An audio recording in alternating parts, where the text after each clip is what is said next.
Bonjour à tous, prenons un moment tous ensemble aujourd'hui pour commencer à lire et méditer le volume 8 du Livre du Ciel de Luisa Picaretta. Au nom du Père qui me crée, du Fils qui me sauve et du Saint-Esprit qui me sanctifie. Amen. Jésus, une fois de plus, nous entrons en toi, dans ta divine volonté, dans cet acte unique et éternel d'amour, dans ce grand bain de ta lumière où il y a absolument tout. Nous nous remplissons de toi, nous nous gorgeons de toi, nous nous fondons en toi, nous nous consumons en toi, nous fusionnons nos volontés dans la tienne, nous te les offrons, doux Jésus, pour que tu t'en serves comme champ d'action, comme terrain de jeu, et que tu poursuives ton œuvre de création dans nos cœurs. C'est ce que nous voulons, que tu crées continuellement en nous, que tu nous ennoblisses, nous sanctifies, nous embellisses, nous fasses grandir à ta ressemblance dans cette sainteté divine que tu veux pour chacun de nous. Seigneur, nous nous abandonnons entre tes bras, nous voulons être comme ces tout petits bébés, ces nouveau-nés, te dire à chaque instant, mais que ta volonté soit faite, fiat, je m'abandonne, ce que tu veux, je le veux, moi aussi. Alors aide-nous à cet abandon, Seigneur. Nous te serrons contre nos cœurs et nous voulons te dire d'une seule voix que tu es important pour nous, Jésus, que tu es notre roi, notre bien, notre respiration, notre amour, notre chéri, notre vie, que nous avons besoin de toi. Nous voulons, Jésus, t'aimer, t'adorer, te louer, te bénir, te glorifier, t'honorer, te remercier, t'embrasser, te serrer, nous jeter à tes pieds. Le tout avec ta volonté à toi au nom de toutes les générations humaines, en réparation pour tous ceux qui ne t'aiment pas, te tournent le dos, qui n'aiment pas ta maman, qui commettent des actes sacrilèges, qui prononcent des paroles blasphématoires, ceux qui saccagent les églises, tous les baptisés qui te connaissent finalement très peu, qui ne t'honorent pas le dimanche, ceux qui refusent de te recevoir dans la Sainte Eucharistie. Voilà, tant d'offenses pour ton cœur, sans compter tous les péchés des hérétiques, des infidèles, des sectaires, des schismatiques. Voilà, tant vraiment de blessures pour ton cœur adorable, Seigneur, que nous entendons consoler. Nous voulons par l'offrande de nos vies, de nos volontés, de tout ce qui constitue nos êtres, te donner à chaque instant tout l'amour et la gloire que tu aurais dû recevoir des hommes s'ils n'avaient pas quitté ta divine volonté, si tous s'étaient conformés à tes grâces et étaient devenus saints. Nous voulons également, comme Louisa t'avait offert dans le volume 4, c'est si beau et cela t'avait fait tant plaisir que nous nous servons nous aussi de cette prière pour te la réoffrir. Nous voulons à chaque instant te donner toute la gloire que tous tes saints dans le ciel t'auraient donné si tous leurs actes sur la terre avaient été faits dans la divine volonté. Nous voulons également à chacun de nos battements de cœur, nos battements de cils, nos mouvements conscients, inconscients, externes, internes, te donner la gloire que tu devrais recevoir des âmes qui se trouvent au purgatoire, mais également la gloire et l'honneur et l'amour que tu aurais dû recevoir des âmes réprouvées si ces âmes n'avaient pas choisi toutes seules de s'arracher de ton cœur pour aller se perdre. On pense vraiment à tous ces morceaux de chair lors de la flagellation, c'est ça les âmes qui s'arrachent du cœur de Jésus. Il a vu toutes les âmes qui allaient se perdre. Donc nous entendons vraiment réparer et te donner la gloire que ces âmes auraient dû te donner si elles étaient restées unies à toi.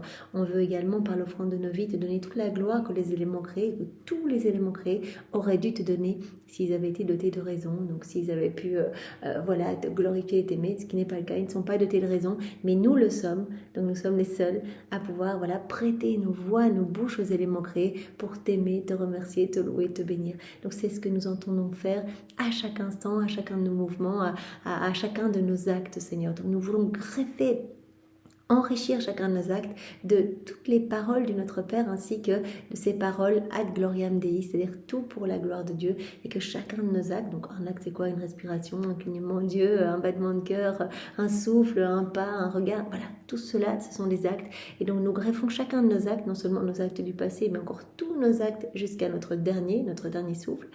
Nous greffons de l'amour à n'en plus finir au nom de tous, pour toi, des chants d'amour et de louange.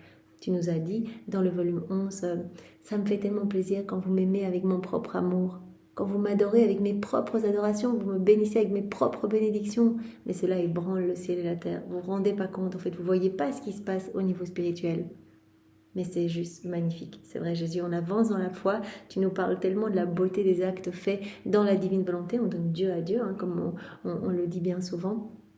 Eh bien Seigneur, on te fait confiance. Voilà, c'est vérité. On a vraiment confiance et foi que tu les as donnés à Louisa, que ce sont vraiment des mots qui sortent de toi, que ce sont tes enfants, que ce sont des vies divines, des vérités transformantes. Alors vraiment, on se réjouit et on se laisse transformer par tous ces mots qui sont les tiens, Seigneur, jour après jour. On les mastique, on les aime, on les digère et on les met en pratique. Et tout cela, vraiment, tu nous y aides, Seigneur. C'est vraiment toi qui nous attires, qui nous aimante pour que nous y revenions. Et c'est toi qui nous pousse à faire nos rondes, nos réparations, nos actes. C'est vraiment toi. Et ce qui est beau, c'est qu'au plus on va faire des actes, au plus cela va nous être facile d'en faire. Ça va être exponentiel. Voilà, comme Jésus nous le dit souvent, voilà, le bien attire le bien. Les ténèbres attirent les ténèbres. En plus on s'engouffre, en plus c'est la catastrophe. Mais le bien attire le bien. Et donc vous allez faire un acte, ça va attirer un autre acte. En fait, c'est vraiment, moi je viens à organiser votre âme aussi, dilater votre âme pour vous donner plus de mon amour, plus des choses du ciel à chaque acte que vous faites. Et à chaque fois aussi, j'élargis les frontières du royaume de ma divine volonté. Donc c'est ma vie qui grandit en vous, c'est cette vie du divin vouloir, cette vie d'amour, cette vie de prière, cette vie de lumière, cette vie de sainteté dont vous vous transformez. Donc cela va vous être de plus en plus facile de faire des actes. Ça c'est vraiment important. Au début, c'est peut-être difficile, on commence dans la divine volonté, on ne sait pas très bien, voilà. Jésus va nous donner tout ce qu'il faut, des grâces sensibles, il va nous inonder pour qu'on commence. Et il a dit, mais donnez-moi votre oui, après je m'occupe du reste. Mais vous avez une chose à faire qui est importante, c'est votre constance. Ça veut dire que moi, je veux la constance et l'abandon. Ce sont les deux ailes qui vont permettre à chacune de vos âmes de s'élever et de se greffer dans le soleil de la divine volonté. Alors Seigneur, vraiment aide-nous à cette constance, à cet abandon et nous te faisons confiance. Maintenant, dispose nos cœurs et nos intelligences pour que nous puissions accueillir ce que tu veux nous donner aujourd'hui, que nous puissions vraiment le laisser descendre en nous. Enveloppe-nous de ta lumière, donne-nous ton cœur à toi, donne-nous ta sagesse et ta compréhension et viens toi-même réceptionner ces mots et les graver en lettres d'or dans toutes nos cellules pour que nous puissions vraiment être totalement nourris, que nous puissions être remplis d'amour en recevant ces vérités et que nous puissions commencer à faire d'autant plus d'actes. Voilà, c'est ça qui est important en fait. Jésus dit, ces vérités, elles servent à vous pousser à la mise en pratique pour que je puisse vous donner. C'est dans la mise en pratique, donc quand on va faire nos actes, que ma vie va s'alimenter, grandir. C'est dans cette mise en pratique que je vais pouvoir tout vous donner. Dès que vous allez vous unir à moi, vous allez recevoir quelque chose. Automatiquement, on s'unit à Jésus, on reçoit. Si on s'unit à Jésus, je suis la divine volonté, c'est moi qui régis tous les éléments. On s'unit à la divine volonté dans les éléments créés. Boum, on reçoit tous les attributs divins qui sont cachés. Je m'unis à la divine volonté qui opère, travaille dans le soleil. Je reçois la lumière, la chaleur divine et ce soleil vient se recréer dans mon cœur. En fait, il y a comme un soleil qui se crée dans mon cœur.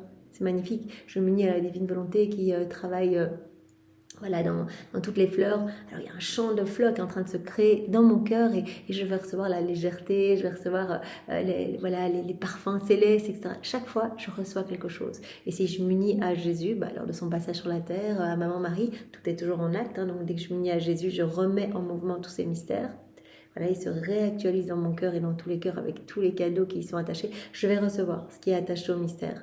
Je suis unie à Jésus, lors de son baptême par exemple, je suis près de toi Jésus, je réactualise ce mystère, je te prends dans les bras, là tu t'approches de Jean-Baptiste et il prononce, tu es l'agneau de Dieu qui enlève les péchés du monde et je place cette parole dans chaque cœur. Seigneur, je m'unis à tes prières, tes réparations, tes souffrances. Je sais qu'à chaque instant de ta vie, tu refaisais nos vies, tu es en train de souffrir, tu vivais toutes ces morts à l'intérieur qui ne se voyaient pas à l'extérieur. Eh bien, je suis vraiment avec toi, je te réoffre toutes tes réparations Jésus pour réparer tout ce que tu as réparé là dans ce mystère de ton baptême. Je répare pour tous ceux qui se débaptisent, etc., tous ceux qui ne veulent pas de toi, tous ceux qui ne baptisent pas leurs enfants, et je plonge toutes les âmes, Seigneur, dans ton sang ou dans cette eau du Jourdain qui a touché ton adorable corps, et vraiment je baptise toutes les générations humaines. Par exemple, on peut faire ce qu'on veut en fait dans la divine volonté, et Jésus dit, vous vous unissez à moi, vous allez recevoir tout ce que je vous ai obtenu là dans ce mystère. Vous allez être les premières âmes bénéficiaires à recevoir cela à nouveau. Donc, on remet en mouvement, on fait toute la rédemption. Rien qu'en y pensant dans la divine volonté, hop, voilà, on remet en mouvement. Cela se réactualise comme si c'était la première fois. Donc, on peut redonner toutes ces joies qu'ont eu Jean-Baptiste, tous ses disciples, etc. On leur redonne cette joie. Ils étaient là au bord du Jourdain, ils ont entendu cette voix. Celui-ci est mon fils bien-aimé en qui je trouve tout mon amour. Ils ont entendu cela, ils ont été vraiment touchés, ils ont été heureux. Eh bien, on réoffre cette joie. En fait, on peut tout faire. On réouvre la joie, on va reprendre tous les actes de Jésus, tous les actes de Marie, on fait tout nôtre, tout leur amour, on fait nôtre, on ajoute nos je t'aime et on vient tout déposer au Père pour lui réoffrir la gloire que Jésus et Marie lui ont donnée dans ce mystère. Jésus continuellement, c'est ça qu'il faisait. Il remerciait son Père au nom de tous, il réparait au nom de tous, il parlait à son Père continuellement en fait. Il donnait à son Père cette gloire que les hommes ne donnaient pas. Il nous a vus à travers les siècles et il a tout réparé. Il a chaque fois donné à son Père ce qu'on ne lui avait pas donné. Donc voilà, on vient redonner au Père, par exemple, on s'associe à un mystère, on redonne au Père toute la gloire que Jésus lui a donnée, que Marie, parce qu'ils étaient deux cœurs unis, que Jésus et Marie lui ont donné. Voilà, on peut prendre tous les mérites des souffrances de Jésus, de Marie, même si cela ne se voyait pas, il souffrait déjà à l'intérieur, ces morts, ces flagellations à n'en plus finir pour tous nos actes déconnectés de la divine volonté, etc. Ça, c'est quelque chose qu'on a appris de par les écrits du ciel. Tout ce qui se passait à l'intérieur de Jésus, ce que sa divinité imposait à son humanité, bien voilà, on peut prendre les mérites des souffrances de Jésus et les répandre sur le monde, sur les âmes du purgatoire, sur les agonisants, comme Louisa l'avait fait pour sa maman, pour lui éviter un purgatoire. Tout le temps, elle réoffrait les mérites des souffrances de Jésus, tous ses actes. Voilà, elle réoffrait tout à Jésus en faveur de sa maman. Puis elle avait fait la même chose pour son papa. Donc c'est magnifique en fait. On peut vraiment offrir du divin continuellement à Dieu. Donc voilà, ou si on s'unit à Jésus dans les sacrements, bien on va recevoir tous les fruits de ces sacrements. C'est pour cela que Jésus nous appelle à faire des rondes. Donc c'est très très beau, Seigneur, tu nous appelles à cette union et nous voulons nous unir à toi. Voilà, nos cœurs t'appartiennent, fais-en ce que tu veux et nous voulons vraiment que tu sois maître de nos vies, roi de nos cœurs, roi de toute notre humanité, de tout ce que nous sommes. Nous voulons vraiment que nos vies soient des imitations de la tienne, nous voulons être des échos, des miroirs de la Trinité. Nous voulons vivre en fait ta vie. C'est ça en fait, quand on fait les actes dans la divine volonté, on dit Jésus par exemple, je m'endors avec ton sommeil, voilà, je m'endors dans ta divine volonté, ça veut dire que c'est toi qui viens revivre toutes ces fois où tu dormais en fait sur la terre. Mais Jésus dormait pas comme nous pour reposer son corps, non, c'était pour donner du repos aux âmes, de la consolation aux âmes désespérées, etc. Donc cela se reproduit en nous, se renouvelle en nous. Donc c'est juste magnifique, on reçoit tout le temps dans la divine volonté, quand on fait nos actes, et puis toutes les âmes qui reçoivent autour de nous des grâces à n'en plus finir, puisque toutes les grâces passent par le truchement des âmes qui vivent dans la divine volonté. Absolument tout. Les charismes, les miracles, l'héroïsme des saints, des martyrs, tout ce qu'il y a eu dans le passé pour nos saints patrons qu'on aime tellement, vraiment les saints qui priaient comme ça, 30 chapelets par jour, qui dormaient sur des petites bûches de bois comme Saint Charbel, toutes des grâces qu'ils ont reçues. Mais ils ont reçu ces grâces parce qu'on fait des actes dans la divine volonté. Voilà, les grâces ne passent que par les actes faits dans la divine volonté. Vous imaginez, donc c'est juste tellement magnifique. Alors Seigneur, merci pour ce don de la vie dans la divine volonté qui est vraiment le prodige des prodiges, le miracle des miracles. Nous le voulons, ce don. Seigneur, nous savons bien que maintenant tu nous le prêtes. Voilà, tu nous testes, on est dans nos débuts. Mais vraiment, un jour, tu nous le donneras. Nous l'espérons que nous pourrons atteindre ce 4e niveau de vie dans la divine volonté, que nous pourrons avoir ta divine volonté œuvrante et opérante en temps plein en nous.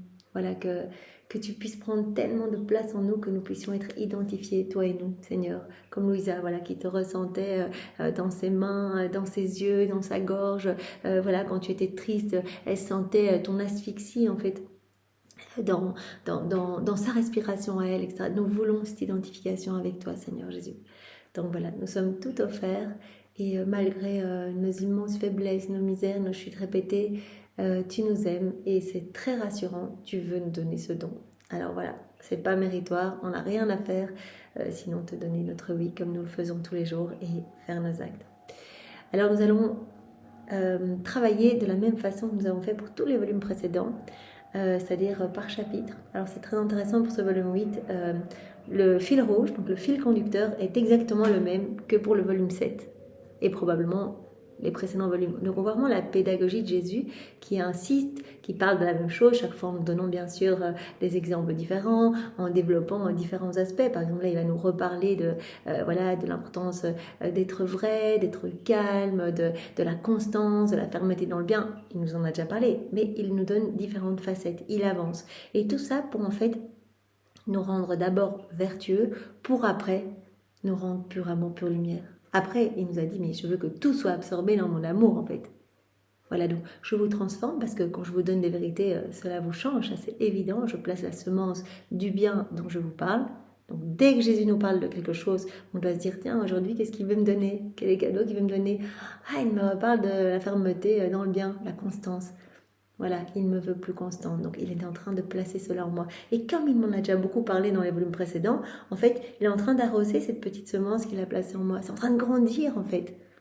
Donc c'est magnifique. Merci Seigneur, vraiment c'est très beau. Donc on a repris exactement le même titre que pour le chapitre 7, que le volume 7. Donc chapitre 1, laisse-toi transformer.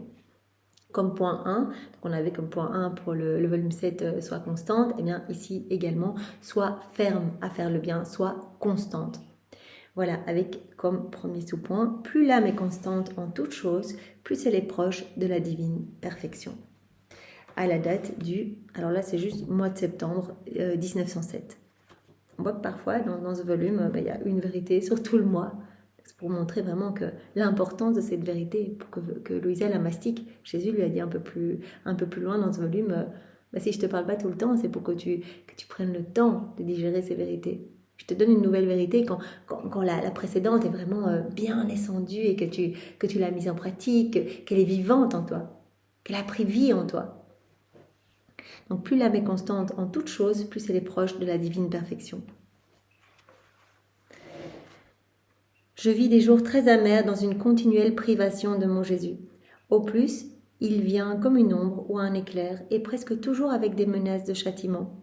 Oh Dieu, quel enfer! Il semble que le monde est secoué. Tous sont dans l'attitude de se révolter et de s'entretuer. Le Seigneur semble retirer sa grâce et les hommes deviennent comme des bêtes féroces. Bon, ça, c'est vraiment ce qu'on a déjà dit dans le volume précédent, la volonté voulue de Dieu, ce que Dieu veut. Alors, quand on est dans la volonté voulue, avec différents grades jusqu'à la vie dans la divine volonté, eh bien, voilà, on a toutes les grâces, on a tous les cadeaux, toutes les bénédictions. Quand on n'est pas dans la volonté voulue de Dieu, eh bien, on va être dans sa volonté permissive et là, on va rencontrer sa justice. Alors la justice va toujours de pair avec la miséricorde. C'est-à-dire que quand Jésus exerce sa justice, qu'il y a des châtiments, c'est toujours attaché à des grâces de conversion. Maintenant, l'homme est parfois si mauvais que les châtiments sont autorisés pour que l'homme revienne sur le droit chemin, que l'homme se rende compte que les choses ici-bas sont éphémères et qu'il s'attache à Dieu seul. Mais ici, comme Louisa le voit, l'homme parfois il se rebelle dans la justice, dans le châtiment, l'homme se rebelle encore plus, devient encore plus féroce. Tous sont dans l'attitude de se révolter, de s'entretuer. Le Seigneur semble retirer sa grâce. Quand on est dans la volonté permissive de Dieu, il n'y a plus les grâces, il n'y a plus tous les cadeaux, toutes les bénédictions, c'est juste la justice. Le Seigneur semble retirer sa grâce et les hommes deviennent comme des bêtes féroces. Je fais mieux de garder le silence, parce que parler de ces choses aigrit trop ma pauvre âme, qui est bien suffisamment remplie d'amertume. Ce matin, il est venu brièvement, il m'a dit, « Toutes les œuvres de Dieu sont parfaites. » Tout est ordre en Dieu, tout est parfait. Et leur perfection se reconnaît à leur rondeur, ou au moins à leur carrure. Tout est parfait, tout est équilibré. Là, Jésus fait suite au constat de Louisa, les châtiments, etc. Jésus veut dire par là, tout est équilibré en Dieu, c'est-à-dire que la justice, la miséricorde, en fait, la justice est aussi importante que la miséricorde, donc tout a sa place. Ce qui se passe, c'est que c'est le parfait équilibre. Si je dois exercer ma justice, c'est parfait, c'est dans l'ordre des choses. Jésus dit, toutes les œuvres de Dieu sont parfaites et leur perfection se reconnaît à leur rondeur. Tout est équilibré, comme tout est rond, quoi, parfait. Ou au moins à leur carrure. Ainsi, aucune pierre ne se trouve dans la Jérusalem céleste qui ne soit ronde ou carrée. Tout est parfait, un carré. Boum, tous les côtés sont égaux. Un rond, c'est parfait. Je n'ai rien compris à cela, jusqu'à ce qu'en regardant la voûte des cieux, j'ai observé que les étoiles, le soleil et la lune ont une forme ronde. Je regarde et je dis, en fait, oui, tout est parfait, tout est ordonné, tout a cette forme ronde. La terre est également ronde. Toutefois, je ne pouvais pas comprendre la signification de tout cela. Jésus qui dit, mais regarde, en nous, tout est parfait, tout est ordonné. Elle ne comprend pas les paroles de Jésus. Toutes les œuvres de Dieu sont parfaites et leur perfection se reconnaît à leur rondeur ou au moins à leur carrure. Elle ne comprend pas cette phrase. Jésus ajouta, Jésus va expliquer, la rondeur est la même dans toutes ses parties. Regarde, quand tu observes un rond, la rondeur est la même dans toutes ses parties. Cela veut dire que l'âme, pour être parfaite, elle doit être la même, elle aussi, égale en toutes circonstances, dans la prospérité ou l'adversité, dans la douceur ou l'amertume. Elle doit être la même. C'est pas quand tout va bien, que voilà, tout nous sourit, on va faire des petites prières, on va remercier, on va être dans la louange. Et puis quand ça va plus, la souffrance, les épreuves, oh non, on se rebelle, on fait plus rien du tout, on abandonne tout. Elle doit être la même dans toutes les situations de sa vie, dans toutes les circonstances, quelles qu'elles soient. L'âme, pour être parfaite, elle doit être égale en tout. Jésus nous parle souvent de cette importance d'être égale. En fait, chacune de nos âmes doit vraiment, voilà, on doit avancer de manière constante et persévérante et faire.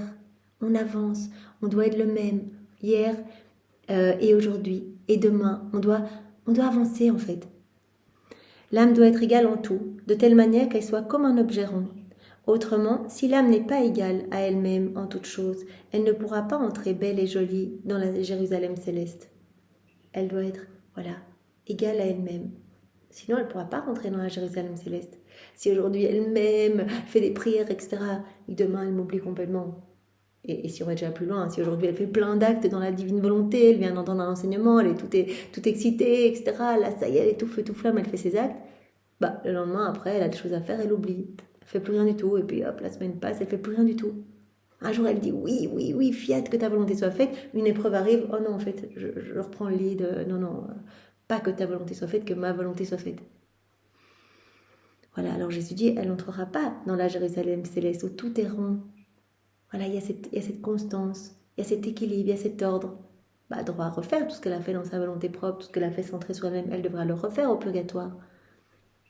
Elle ne pourra pas entrer belle et jolie dans la Jérusalem céleste. Elle ne pourra pas orner comme une étoile la patrie des bienheureux. Ainsi, plus l'âme est la même en toutes choses, plus elle s'approche de la perfection divine. On avance, on est constant, on fait nos actes. Ici, on peut déjà transposer. On lit tous les jours les écrits du ciel. On ne se pose pas de questions, on avance, on fait confiance, on est dans la foi. Voilà. Deuxième point, la fermeté dans le bien ferme la porte aux démons. Quand on a décidé quelque chose et qu'on le fait, on ne laisse pas le temps aux démons de nous faire chuter. C'est quand on commence à tergiverser et se dire mais en fait je vais réfléchir, si je trouve du temps pour lire les écrits du ciel, etc. Si on fait ça, on aura toujours quelque chose qui va se présenter qui va nous empêcher de lire les écrits du ciel. Mais si on a cette fermeté, dire c'est parti, allez maintenant, ça me brûle le cœur, je veux donner ce temps, c'est trop important, c'est un trésor, c'est une doctrine, il faut vraiment qu'on puisse se remplir de ces connaissances qui nous transforment jour après jour et qui nous poussent à la mise en pratique. Les connaissances sont primordiales, nous donnent cette soif de nous unir à Jésus. Si on le décide et qu'on le fait, on ne laisse pas le temps à Satan de nous faire chuter, etc. La fermeté dans le bien ferme la porte aux démons. À la date du 23 janvier 1908.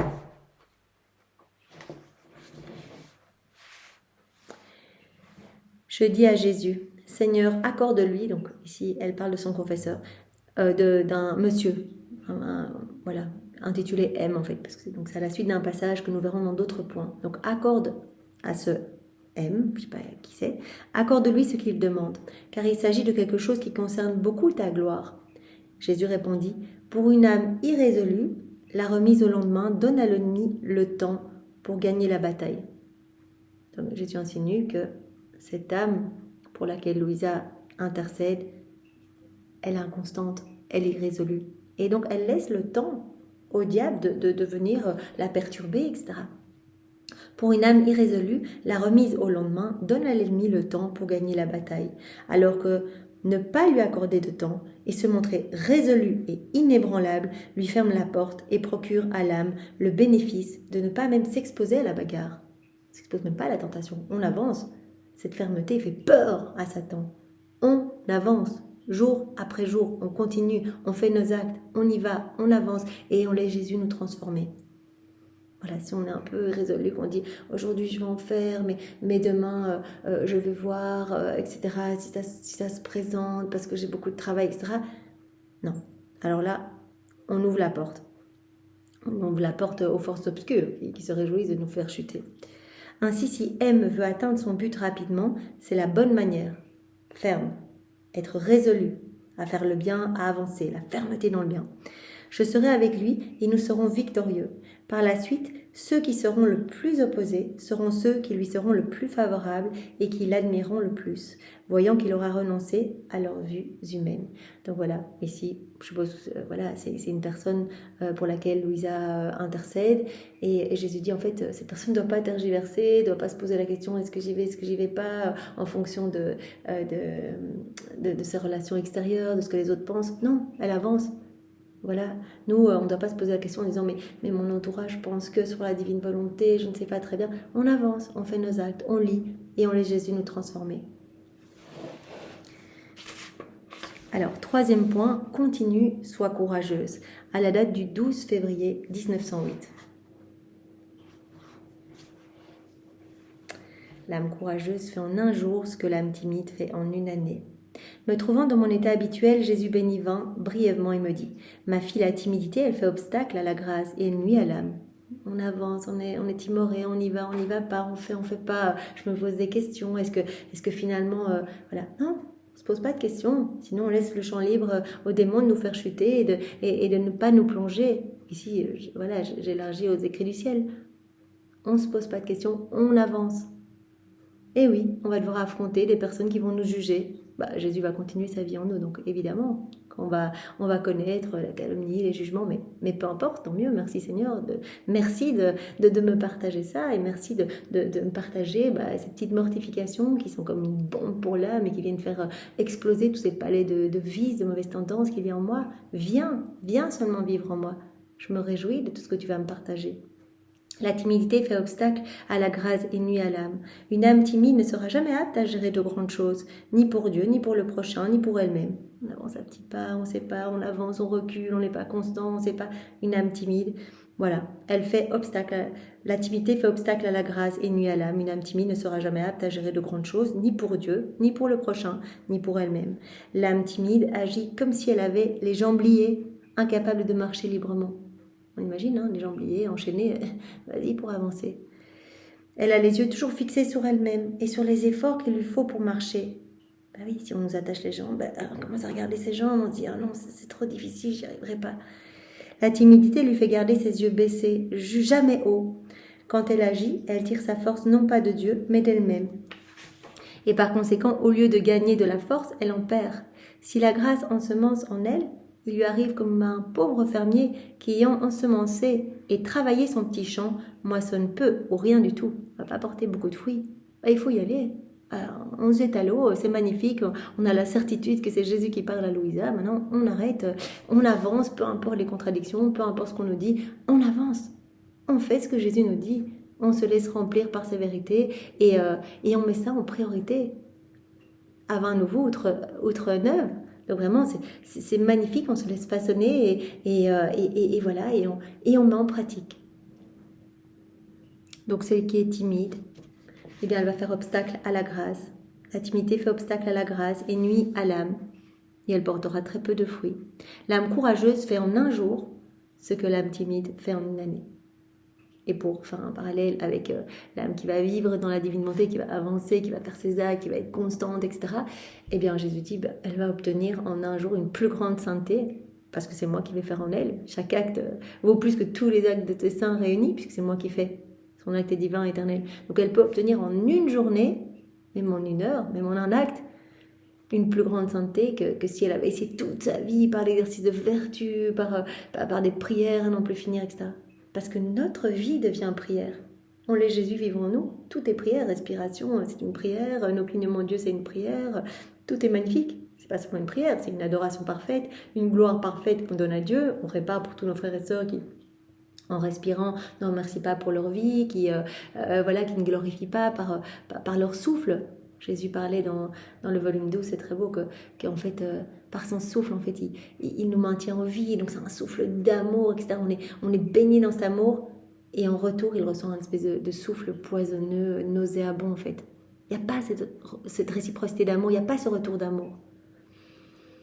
Voilà, donc vraiment laissons-nous travailler, avançons avec confiance et Jésus nous amènera vraiment à cette sainteté divine. Vous ferez des œuvres plus grandes que moi, mais comment, si ce n'est dans la divine volonté. En laissant sa divine volonté se nicher dans tous nos actes, oui, nos actes vont être divins, magnifiques, ça va être un miracle, une explosion de lumière à chaque acte que l'on fait. Mais maintenant, explosion de lumière pour chacun de nous, milliers d'âmes sauvées, etc. Et Jésus nous donnera les mérites de toutes ces âmes sauvées. Vous imaginez, on va arriver là en haut, on va dire regarde, là, c'est 2000 âmes là, que tu as sauvées, qui se sont converties là, quand Jésus. Mais tu te rappelles pas quand tu t'es mouché dans la divine volonté ou que voilà, je sais pas, tu t'es coiffé dans la divine volonté, regarde comme j'ai embelli ces âmes à ce moment-là, comme là je les ai purifiées, comme là je les ai converties. Incroyable. Donc il se passe des choses vraiment incroyables. Alors, 4e point, cultive le bien avec tout ton être. Donc, avance, sois courageuse, sois constante, fermeté dans le bien. Quand tu es ferme dans le bien, tu fermes la porte aux démons. Donc ici, cultive le bien avec tout ton être. À la date du 19 août 1908.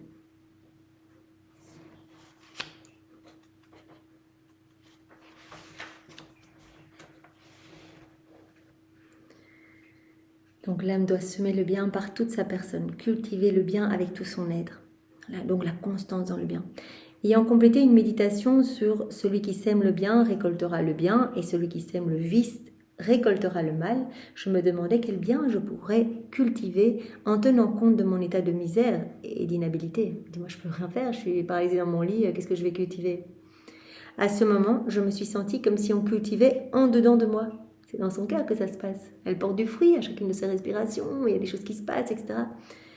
Je me suis sentie comme si on cultivait en dedans de moi et j'ai entendu Jésus me dire « L'âme doit cultiver le bien avec tout son être. » Tout son être, voilà, doit être dans cette recherche en fait de glorifier Dieu en fait. L'âme doit cultiver le bien avec tout son être. L'âme possède une intelligence et elle doit s'en servir pour comprendre Dieu. Notre intelligence ne doit pas servir à regarder les choses à la terre, mais doit être connectée à la sagesse de Jésus. Pour ne penser qu'au bien et ne permettre à aucune mauvaise semence d'entrer en elle. Cela, c'est cultiver le bien avec son esprit. Donc on doit cultiver le bien avec notre intelligence qui doit rester connectée à la sagesse de Jésus. On doit cultiver le bien avec nos yeux, que nos yeux soient bons et pleins de compassion. On doit cultiver le bien avec nos paroles pour qu'il ne sorte de nos bouches que des paroles d'amour, comme Jésus nous l'avait dit dans le volume précédent. Il faut que ta bouche ne s'ouvre que pour proclamer ma vérité, cette merveilleuse, mes vérités, cette merveilleuse nouvelle de la venue du royaume de la divine volonté, mais pas pour autre chose, pas pour des choses futiles. Donc cultive le bien, c'est vraiment sois attentive à ce que tout me glorifie en toi en fait. Que tous tes sens me glorifient. Tout a été donné pour vraiment que cela revienne à Dieu. En fait, tout sort de Dieu et tout doit revenir à Dieu. On reçoit ces petites impulsions divines, comme on l'avait vu dans le volume précédent. On reçoit ces vies divines en fait. Ces déversements d'amour. Et avec ces impulsions divines, qu'est-ce qu'on fait? Nos actes. Est-ce que nos actes glorifient Dieu? Est-ce qu'on renvoie des vies divines à Dieu? Est-ce qu'on répond à cet amour? Ou on utilise nos actes pour faire des choses qui blessent le cœur de Dieu. Donc Jésus dit, il n'y a pas ce retour d'amour chez nos enfants, très peu. Il n'y a que les âmes vivantes dans la divine volonté qui peuvent donner ce parfait retour d'amour et réparer pour tous leurs frères et sœurs. Donc tu dois cultiver le bien en toutes choses, le bien avec tout ton être. Voilà, l'âme possède une intelligence et elle doit s'en servir pour comprendre Dieu, pour ne penser qu'au bien et ne permettre à aucune mauvaise semence d'entrer en elle. Cela, c'est cultiver le bien avec son esprit. C'est la même chose en ce qui concerne sa bouche. Elle ne doit jamais dire de mauvaises choses, c'est-à-dire des mauvais mots. Il en va de même pour son cœur. Il ne doit aimer que Dieu seul, ne désirer que lui, ne palpiter que pour lui et tendre uniquement vers lui. Avec ses mains, on ne doit faire que de saints travaux. Avec ses pieds, on ne doit avancer que suivant les exemples de notre Seigneur. Voilà, Jésus, ici, il avance de manière très pédagogique. Donc, d'abord, il dit, mais si tu fais le bien, en fait, tout ton être doit tendre vers le bien, en fait. Tu dois te servir de tout ce que je t'ai donné pour faire le bien. Et si tu fais le bien va t'amener à faire d'autres actes bons. Et de la même manière, voilà, offrir et faire le bien le plus parfait, donner une gloire parfaite à Dieu, c'est en faisant des actes dans la divine volonté. Et en faisant ces actes, on va être amené à en faire d'autres. Voilà, le bien appelle le bien. Un acte fait dans la divine volonté amène un autre acte. C'est chaque fois avec... c'est exponentiel en fait. En entendant cela, je me suis dit, ainsi dans ma position, je peux cultiver le bien, même au milieu de mon extrême misère. Cependant, je pensais à cela avec une certaine peur des comptes que le Maître me demandera. Est-ce que oui ou non j'aurais semé le bien? Donc vraiment, comme Jésus dit, tu dois être ferme dans le bien.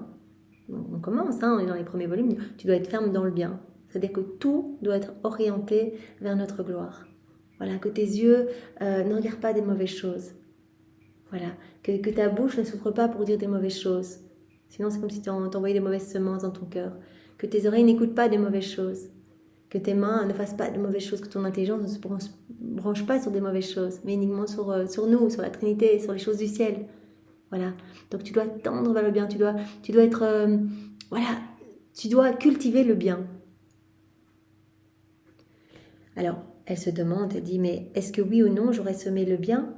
Et dans mon intérieur, j'ai entendu Jésus me dire, ma bonté est si grande que ceux qui me font connaître comme étant sévères, exigeants et rigoureux sont très fautifs. Ceux qui font croire que Jésus va les punir, qu'il est si sévère, etc. Mais Jésus dit, en fait, ça me blesse. Parce que moi, je suis tout amour, je vous aime tellement, j'aime chacun de vous autant que tous les autres réunis. Je suis prêt à tout. On ne peut pas s'imaginer, en fait. Ce n'est que par les écrits du ciel qu'on commence petit à petit à comprendre cet amour démesuré de Dieu pour nous, cet amour fou de Dieu pour chacun de nous. Non seulement on est pétri dans l'amour, on est inondé d'amour, tout nous bombarde de je t'aime à chaque instant. Ce plan d'amour pour l'homme aussi, magnifique. L'homme, le roi de la création, tout a été fait pour l'homme et l'homme, il a été fait pour Dieu. Donc déjà, ce plan magnifique pour l'homme. Et puis, que l'homme qui a reçu cette vie divine, en fait, que l'homme a été fait à l'image et à la ressemblance de Dieu. Voilà. Donc ceux qui disent en fait, oui, Dieu est tellement exigeant, voilà cette image qu'on avait peut-être du Dieu sévère qui punit, etc. Mais ça, Jésus dit, ça me blesse en fait. J'ai refait toute vos vies pour chacun de vous. Pas un amour de masse, c'est pour chacun de vous. Et il nous appelle dans les éléments créés, dans toutes ses œuvres, chacun de nous, par notre prénom. En disant, viens, et puis il prononce notre prénom, viens, je veux te donner ce qui est caché là, dans les feuilles, dans ces fleurs, voilà, je veux tout te donner, viens. Et il nous appelle à chaque instant, et tout au long de sa vie, il nous appelait, dans chaque seconde de sa vie, il nous appelait, viens, je veux te donner, viens, je t'aime, je refais ta vie, ça y est, tout est fait, tous tes actes sont sains maintenant, je les ai refaits. J'ai tout souffert, des morts continuelles pour refaire ta vie, tous les actes sont là, suspendus, tu n'as qu'à t'unir à moi pour venir tout prendre. Donc c'est un amour démesuré. Donc Jésus dit, mais ça me blesse tant, en fait, quand on me prend pour un Dieu sévère qui punit et qui est créature, finalement, on peur de moi. Oh, quel affront ils font à mon amour! Je ne demanderai pas de compte autre que ceux correspondant au petit champ que j'aurais confié à l'âme. Voilà, quand vous allez arriver, je ne vous demanderai pas des comptes autres que ceux là où je vous ai placé, en fait. Une mère de famille, eh bien Jésus va dire, voilà, je t'ai donné tout ça pour que tu puisses bien t'occuper de ta famille. Qu'est-ce que tu as fait de ces dons, en fait? Donc il ne nous demande pas des énormes choses là où on est, là où on a été placé. Voilà. Je ne demanderai pas des comptes autres que ceux correspondant au petit champ que j'aurais confié à l'âme. Je ne demanderai de compte à l'âme que pour la récompenser selon sa récolte. En fait, il nous demande des comptes, c'est pour nous récompenser. C'est pour nous récompenser, selon sa récolte. Donc, Jésus dit, tu veux porter beaucoup de fruits? Fais tout avec cette intention de nous glorifier. Voilà, tout doit être fait avec cette intention de nous plaire. Donc, cette fermeté, à cette constance à faire le bien. Voilà. Je récompenserai l'âme par rapport à son intelligence. Plus elle m'aura compris pendant sa vie terrestre, plus elle me comprendra dans le ciel.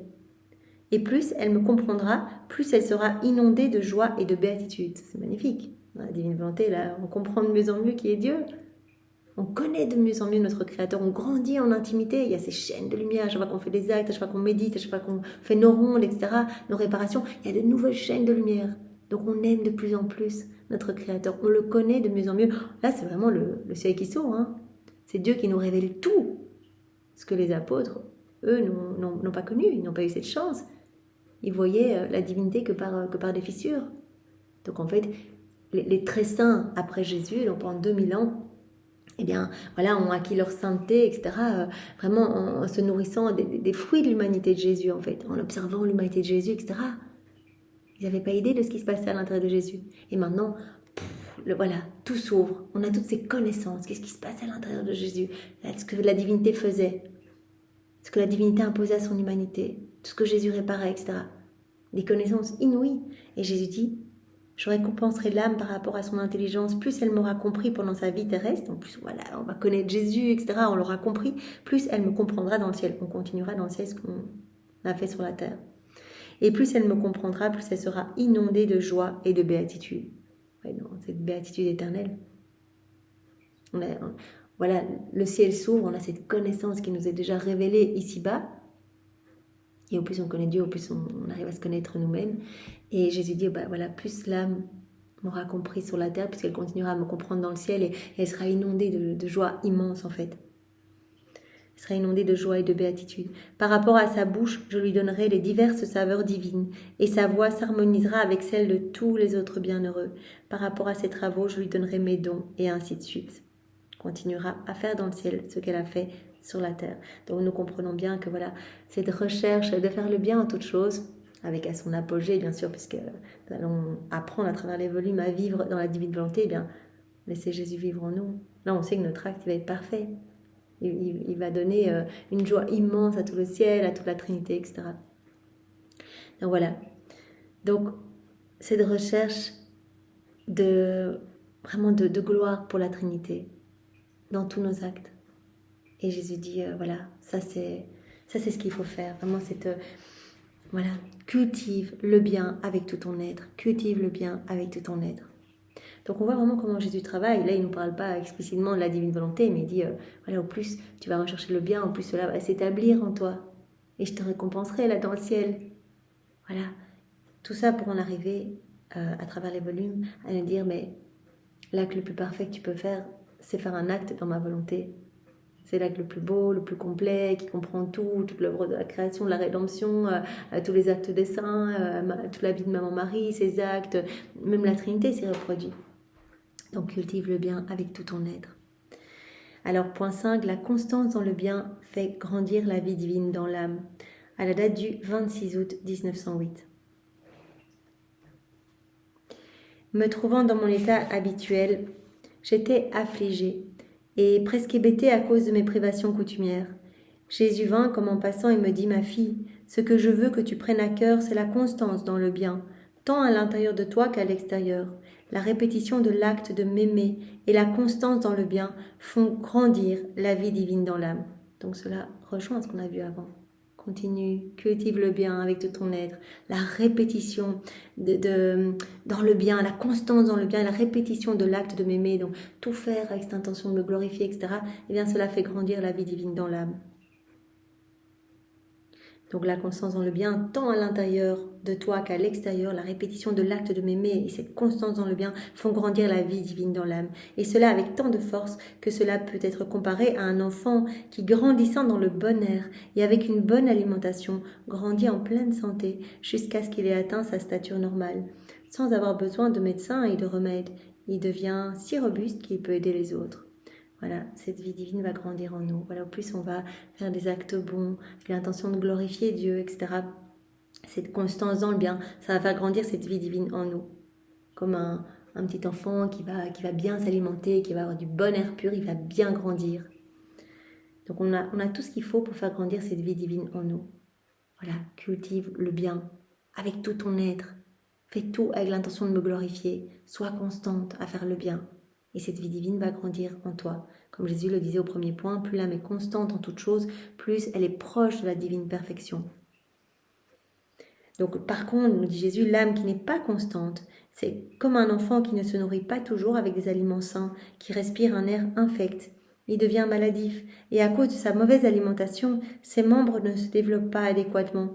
Il se développe avec des défauts, une tumeur se forme à un endroit, un abcès à un autre. En conséquence, il marche en boitant et parle avec difficulté. On peut dire qu'il est un pauvre infirme. Donc une âme qui est ferme dans le bien, qui cultive le bien avec tout son être, qui est constante, etc. Elle va alimenter, elle va faire grandir cette vie divine dans son âme, comme un petit enfant qui va bien grandir, qui va bien s'alimenter, qui va donner les bonnes choses à son corps, du bon air pur, etc. Et l'âme qui n'est pas constante, elle peut être comme un petit enfant qui se nourrirait de bien de très mauvais aliments pour sa santé, qui aura un air super infecté, etc. Voilà, il se développerait avec des défauts, il se tomberait malade, il y aurait des abcès dans son corps, etc. Il marcherait en boitant, il parlerait avec difficulté. Ce serait un pauvre infirme. Bien que certains de ses membres soient en bon état, ses membres défectueux sont plus nombreux. Et même s'il consulte des médecins et prend des médicaments, cela ne lui fait pas beaucoup de bien, parce que son sang est infecté par une atmosphère polluée et que ses membres sont faibles et défectueux à cause de sa malnutrition. Il deviendra un adulte, mais sans atteindre sa vraie stature. Il aura toujours besoin d'aide et ne pourra pas aider les autres. Il en va ainsi pour l'âme inconstante. L'âme inconstante, comme agitée, comme un roseau par le vent en fait. Voilà. Un jour oui, un jour non, on ne grandit pas, on stagne. Voilà. Et Jésus dit, si vous avancez, cette fermeté dans le bien, hop, vous avancez, tout pour me glorifier. Voilà, que votre intelligence serve à me glorifier, ne pense qu'aux choses du ciel, que votre bouche ne souffre que pour faire le bien, que vos oreilles n'écoutent que de bonnes choses, etc. Eh bien, cette constance, cette fermeté dans le bien, cela va faire grandir cette vie divine en nous, en vous. Voilà. Ça va vous amener à grandir. Vous allez de plus en plus proche de cette divine perfection. Voilà. Mais une âme inconstante qui change tout le temps la vie, qui fait puis qui fait plus, qui va aimer, qui va glorifier, puis le lendemain qui va retomber dans ces petites choses, etc. Bah, Jésus, ça va être comme un enfant qui se nourrit de mauvaises choses, d'air putride, etc. Bah, il n'aura pas une belle stature, il ne grandira pas bien, il sera infirme, il aura des maladies, des problèmes. Voilà. Voilà, même s'il consulte des médecins et prend des médicaments, cela ne lui fait pas beaucoup de bien parce que son sang est infecté par une atmosphère polluée et que ses membres sont faibles et défectueux à cause de sa malnutrition. Il deviendra un adulte mais sans atteindre sa vraie stature. Il aura toujours besoin d'aide et ne pourra pas aider les autres. Il en va ainsi pour l'âme inconstante. C'est comme si elle se nourrissait avec de mauvais aliments. On est inconstant, c'est comme si on se nourrissait de mauvais aliments pour nous en fait. En s'appliquant à des choses qui ne sont pas de Dieu, c'est comme si elle respirait de l'air pollué. Tous les moments où elle ne fait pas des choses pour Dieu, pour sa gloire, elle se gorge de choses sombres. Voilà, elle se gorge d'air pollué, de mauvais aliments pour elle. J'ai dit non, tu ne vas pas pouvoir grandir. Voilà, seule l'âme constante et ferme dans le bien, eh bien, va pouvoir alimenter cette vie divine en elle, faire grandir cette vie divine. Ainsi, la vie divine grandit en elle difficilement si elle est inconstante. La vie divine grandit pauvrement, car il lui manque la force et la vigueur de la constance. Donc la constance va faire grandir cette vie divine. Et bien sûr, on peut appliquer ça, la constance à faire nos actes dans la divine volonté, la constance à lire les écrits du ciel, la constance à faire nos rondes. La constance, c'est magnifique. Et c'est Jésus qui va nous donner sa propre constance. Jésus a dit, moi je ne suis pas différent tout le temps à changer. Je suis immuable, je ne change pas, je suis le même hier, aujourd'hui et demain. Donc voilà, je veux que tu sois immuable. Et au plus, on va faire nos actes, etc. Au plus, c'est la vie de Jésus qui va grandir en nous. Donc il va nous donner cette constance. Il va nous donner sa paix, il va nous donner l'ordre, l'harmonie. Enfin, il va venir tout changer en nous. Il va nous purifier, il va nous rendre comme lui. Et donc, on sera constant à faire le bien. On sera, voilà. Jésus nous a dit, l'âme qui vit dans la divine volonté, elle n'a plus aucune souvenance du péché. Elle est tout le temps. Tous ces actes sont divins, sont magnifiques, apportent de la joie, du bien, de la lumière partout. Alors, point 6, cours toujours, continue ton envol dans ma divine volonté. On avait déjà eu un point comme ça dans le volume 7, justement, donc sois constante. Bien, Jésus avait dit, tu dois poursuivre ta course en fait, tu dois jamais t'arrêter, comme ma divine volonté qui est un acte continuel en fait. Un acte primordial, continuel, incessant. Ma divine volonté, elle ne s'arrête jamais. Elle est toujours au travail, partout, dans les éléments créés en vous, partout. Eh bien, toi aussi, tu dois être dans ce mouvement incessant. D'ailleurs, si tu rentres dans ma divine volonté, la divine volonté fera tout en toi. Et donc, tu vas être pris dans ce mouvement. Tu vas être embarqué à faire tes rondes, à mettre des je t'aime partout. Tu crois que c'est toi qui fais ça? Non, c'est la divine volonté qui t'entraîne dans sa course. Quand tu mets tes petits actes d'amour, voilà, que tu la rencontres, que tu lui tiennes compagnie partout, en chaque élément créé. Donc, poursuis ta course, ne t'arrête pas, poursuis l'objectif que tu veux, c'est-à-dire être complètement pur amour, pure lumière, être fondu en moi tout le temps. Donc cours toujours, continue ton envol dans ma divine volonté. À la date du 4 juillet 1907.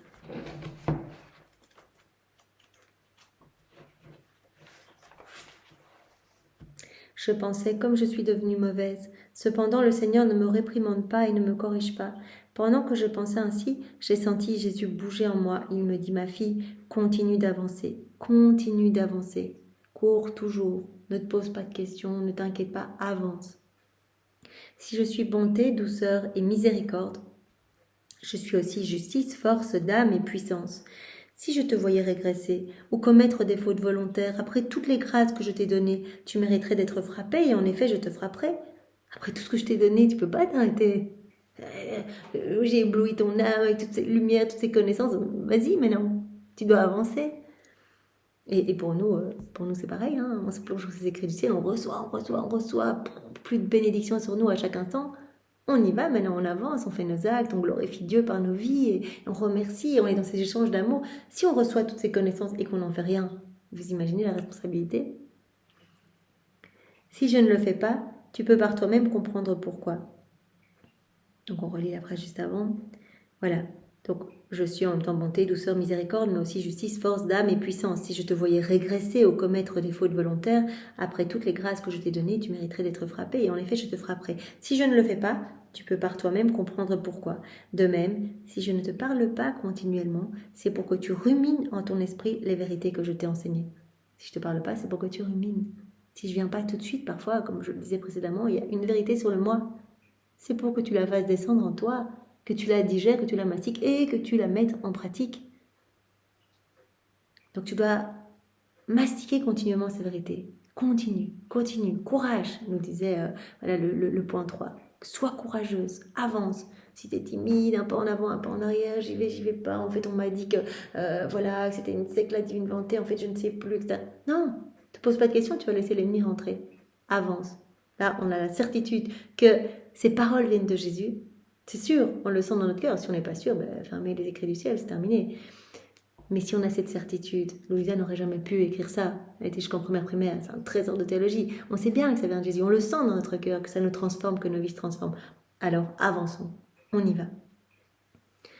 Voilà, si je ne te parle pas continuellement, c'est pour que tu rumines en ton esprit les vérités que je t'ai enseignées. Donc Jésus, il attend chaque fois que Louisa ait bien digéré la vérité pour lui en donner une nouvelle. Il veut que tout devienne vie en nous, que tout soit mis en pratique, que tout soit vivant en nous. Entre en ton intérieur, unis-toi à moi et je serai toujours avec toi pour agir en toi. Voilà, je suis là, je suis avec toi, cours toujours, continue ton envol dans ma divine volonté, mastique la vérité, mets en pratique et avance quoi. Voilà, avance. Donc je pense qu'on va s'arrêter ici pour aujourd'hui. C'est très beau. Donc Jésus nous a demandé une fois de plus cette fermeté à faire le bien, cette constance. Voilà, il nous a dit plus l'âme est constante en toute chose, plus elle va être proche de cette perfection divine. La fermeté dans le bien aussi, pas tergiverser, etc. On avance, on est ferme. Eh bien, ça ferme la porte aux démons qui n'ont pas le temps de nous attaquer. Ça laisse pas le temps à la bataille en fait. Ils ont peur en fait de cette fermeté. Ils ne peuvent pas, ils n'ont pas le temps. Alors Jésus nous a dit, continue, sois courageuse, cultive le bien avec tout ton être. Tout ton être doit être tourné vers le ciel, doit vraiment être orienté vers la Trinité. Tout doit nous glorifier, tu dois cultiver ce bien. Voilà. Cultiver le bien avec tout ton être, au plus tu vas le faire, au plus ça va être facile. Jésus veut nous montrer que plus on fait du bien, au plus il nous est facile d'en faire. Et au plus on va faire des actes, au plus il va nous être facile d'en faire. Et alors, Jésus nous a dit, la constance dans le bien, elle va faire grandir la vie divine dans l'âme, la fermeté. Cultiver le bien avec tout son être, la fermeté dans le bien. La constance, ça va faire grandir la vie divine dans l'âme. Et Jésus a terminé en disant, cours toujours, continue ton envol dans ma divine volonté. C'est-à-dire, pour chacun de nous, continue à méditer les écrits du ciel, à les mettre en pratique, à faire tes rondes, à faire tes actes. C'est ce qu'il y a de plus important en fait. C'est le trésor des trésors. Donc, ne perdons pas notre temps à faire autre chose. C'est juste magnifique. C'est juste magnifique et nous n'avons que cette vie pour vraiment assimiler toutes ces connaissances. Au plus on connaîtra Dieu ici, au plus on aura de connaissances ici sur notre Créateur, au plus on aura de gloire dans le ciel. Ça, Jésus dit que c'est proportionnel. fonction du nombre de connaissances qu'on aura comprises et mises en pratique, on atteindra tel ou tel degré dans la hiérarchie des enfants de la divine volonté. On sera plus ou moins haut dans cette hiérarchie. Comme il y a la hiérarchie des 9 cœurs angéliques, eh bien, il y aura aussi la hiérarchie des enfants de la divine volonté. Si on fait que le premier volume ou que le volume 11 et puis on s'arrête, on met en pratique, très bien. Mais nos actes se chargent en fait. Au plus on a de connaissances, au plus... Voilà, on se rend compte de la valeur en fait de tout ce qui nous est donné. On voit l'amour de Dieu de plus en plus puissamment, l'intimité grandit de plus en plus, etc. Donc ces connaissances sont vraiment très importantes pour vraiment voilà, qu'on ait cette soif et qu'on demande continuellement ce cadeau. Jésus veut qu'à chaque instant, ce soit plus important que tout et qu'on dise mais Seigneur, mais que ton règne vienne, que ta volonté soit faite, tu nous as promis, tu nous as dit, c'est quelque chose qui est d'autorité divine, c'est un décret d'ordre divin, que mon royaume s'établisse. Cela se passera, qu'on le veuille ou non, cela arrivera. Donc ça c'est magnifique. Maintenant on peut aider par nos actes à accélérer la venue du royaume. On sait que chaque fois qu'on fait des actes, ce sont des nouveaux chemins, nouvelles clés, nouvelles portes, nouvelles voies, permettant à d'autres âmes de retrouver le chemin de la maison du Père, des genoux du Père. Donc c'est magnifique, il y a des choses qui bougent dans les cœurs quand on fait des actes. Donc voilà. Alors Seigneur, voilà, nous voulons être dans cette course continuelle, en fait, ne pas nous arrêter. Et Jésus, dans le même sens, nous disait dans les autres volumes, si tu savais ce que c'est un acte, c'est une tournée de l'Éternel, ne t'arrête pas. C'est ma vie qui doit grandir en toi, c'est pas les œuvres, c'est ma vie. Donc tu peux pas t'arrêter, tu dois continuellement faire tes actes, continuellement faire ta ronde. Alors ici, on est dans les premiers volumes, donc Jésus nous parle, continue à faire le bien, à cultiver le bien, sois ferme dans le bien, mais pour nous dire après, continue à faire tes actes, continue à faire tes rondes, continue à t'unir à moi en tout ce que tu fais, glorifie-moi en tout ce que tu fais, laisse-moi toute la place, laisse ma divine volonté régner en chacun de tes actes.